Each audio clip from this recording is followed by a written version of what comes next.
কিভাবে আপনি একটি ডোমেইন অর্ডার করবেন। এজন্য আপনি ডোমেইন নামে ক্লিক করবেন। এখানে আপনি আপনার একটি ডোমেইন নাম দেবেন। উদাহরণস্বরূপ আমি চাচ্ছি মাই ড্রিম শপ বিডি। দেখি নামটা খালি আছে কিনা বা নামটা অ্যাভেলেবেল আছে কিনা। যখন সার্চে ক্লিক করব তখন এটা লোড হবে এবং এখানে দেখা যাচ্ছে mydreamshopbidi.com ডোমেইনটি অ্যাভেলেবেল রয়েছে। আপনি চাইলে .com বা .net নিতে পারেন।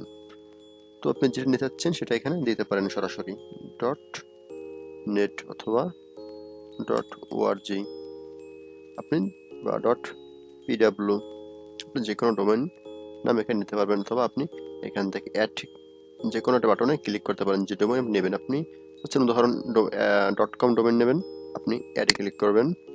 এবার চেক আউটে যাওয়ার পরে এখানে আপনি ডিএনএস ম্যানেজমেন্টে দুটো নিয়ে নেবেন এবং এখানে যেরকম সেরকম রাখতে পারেন, অথবা আপনি এখান থেকে নেম সার্ভার বা ডিএনএস বলে আপনি চেঞ্জ করতে পারেন। Then continue.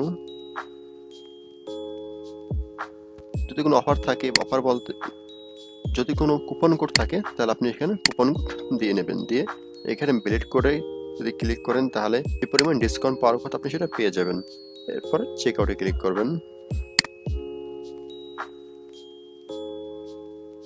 যেহেতু আমার এখানে অ্যাকাউন্ট করা আছে তাই এখানে আমার সেই নাম দেখাচ্ছে। আর যদি অ্যাকাউন্ট না থাকে তাহলে ক্রিয়েট এ নিউ অ্যাকাউন্টে ক্লিক করব। তাহলে এখানে আপনার সব নামগুলো বা ডিটেলসগুলো এখানে দিয়ে দেবো। তো যাই হোক, আমার অ্যাকাউন্ট করা আছে, আমি এখান থেকে আমার আগের অ্যাকাউন্টটা ইউজ করব। অ্যাকাউন্ট করার জন্য উপরে এখানে বাটন থাকবে লগ ইন রেজিস্টার, আমি দেখিয়ে দেবো আপনাকে। এরপর এখান থেকে I have read agree to term এখানে ক্লিক করবেন। কমপ্লিট অর্ডার এখানে ক্লিক করার পরে আপনি যে কোনো বিকাশ বা নগদ মাধ্যমে পেমেন্ট করতে পারবেন। লগ ইন বা লগ আউট অপশন দেখিয়ে দিচ্ছি। যে লগ ইন করা আছি আমি লগ আউট করবো। লগ আউট, এখানে log in register. Log in যদি আপনার আমাদের এখানে অ্যাকাউন্ট করা থাকে তাহলে আপনি লগ ইন করবেন। রেজিস্টার যদি নতুন হয়ে থাকেন তাহলে রেজিস্টার করবেন। রেজিস্টারে ক্লিক করে আপনি সেই নাম ঠিকানাগুলো এখানে দিয়ে দেবেন।